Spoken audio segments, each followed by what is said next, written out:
Hi, I'm Kelvin. And I'm Eddie. Welcome to the Cadence Culture Dialogue. It's a dialogue about how we can be culture builders at our workplaces. The previous dialogue was about organization culture, so if you've missed it, check it out. Today's dialogue, it's about the quality of conversations at work. Please share with us your perspectives, questions, and comments. Let me begin with a question, Eddie. What is your view about improving the quality of conversations at work? Everything is influenced by the quality of conversations at work. According to a research conducted by US firm Gartner, poor communications is responsible for 70% of corporate errors.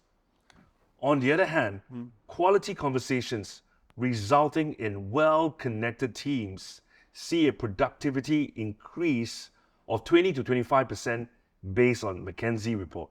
Wow. Indeed, our ability to have quality conversations at work is a powerful catalyst for achieving good work results. The way we talk shapes relationships and outcomes. The way we talk influences how others experience us and reflects on our brand and reputation. Kelvin, how do we improve the quality of conversations? The quality of conversations is closely linked to how we talk. We don't lack the ability to talk, but what we do lack is the awareness of how we talk and the capability to do it better. Did you know that most of our talk is habitual and fixed? We don't even think about how we talk, we just talk.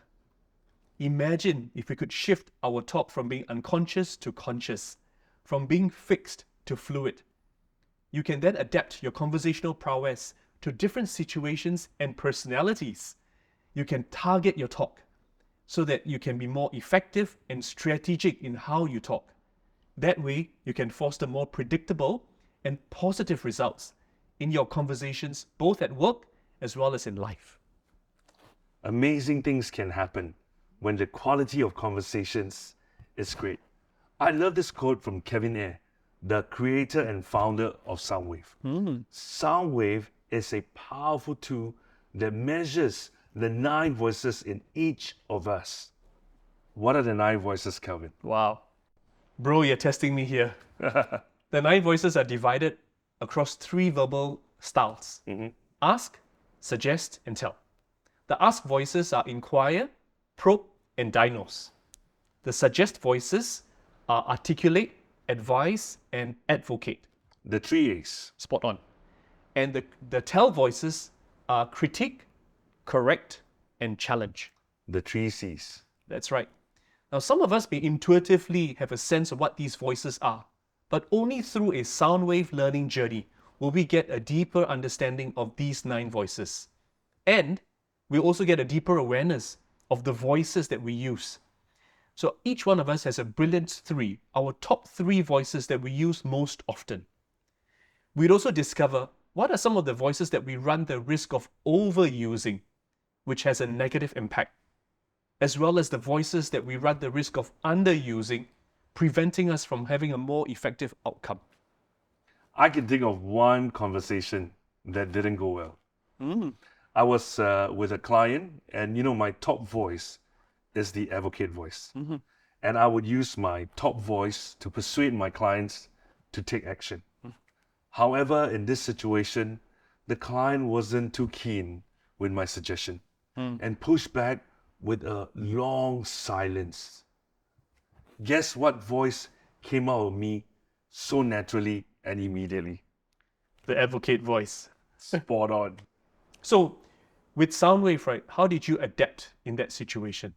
Based on my natural self, when a person pushes back my suggestion, I will advocate with greater intensity and the conversation will reach a standstill.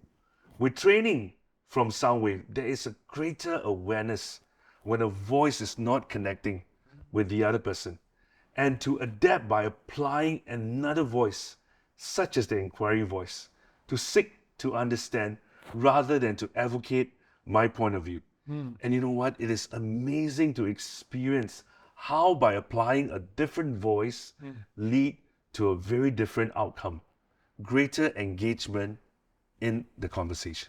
Fantastic. Kelvin, can you give us an example of how a Soundwave learning journey helped a company or a team to strengthen the quality of conversation at work? Well, there was a workshop that we conducted recently. This was with an American MNC, and they were a regional sales team with about people from 10 countries around the region. So they are experts in their field of work, and many of them would leverage their experience and their expertise to advise, advocate, correct, and even challenge the people that they were engaging, that they were speaking with. And what they realized through Soundwave was that they were underusing their ask voices of inquire, probe, and diagnose. And they were also not using one particular suggest voice, which is called articulate, being able to play back what they hear the other person saying. And because of that, what happened is that all their efforts in trying to solution didn't hit the nail on the head. Wow. Because they didn't quite understand the other party's challenges, perspectives, and concerns. And therefore, they were not able to really resolve issues in a timely manner. They were not able to, get through what they wanted to achieve. But through Soundwave, realizing that they needed to turn on their asking voices, after the workshop for the next 90 days, that's what they began to do. They began to use their ask voices and articulate voice, complementing their advise, advocate, correct, and challenge. Wow. And in so doing, they had much more effective conversations. Wow, I can imagine that. I'm curious to find out what are the business outcome that they achieve in this process. Through this process, over that 90 days, they were able to win new customers that they wanted to. That's great. They were able to retain some of their existing clients that was under some competitive pressure. And within the organization, they were able to have cross-team collaboration strengthened, plus better performance management of their staff. Wow. The application of Soundwave is even more powerful when we look at helping organizations increase the quality of conversation in specific areas of needs, such as developing the leadership team culture, performance coaching, stakeholder management, giving and receiving feedback, selling with confidence, and delivering the best customer experience. Wow. So Eddie, how does all this, which is related to the quality of conversations, link back to the core of what we do at Cadence Culture, which is culture building? The quality of a culture is defined by the quality of the relationships. And the quality of relationships is defined by the quality of the conversations. That is so true. So therefore, one way to strengthen the culture is to work on the quality of conversations. Let's continue to do that to strengthen the quality of conversations, one conversation at a time.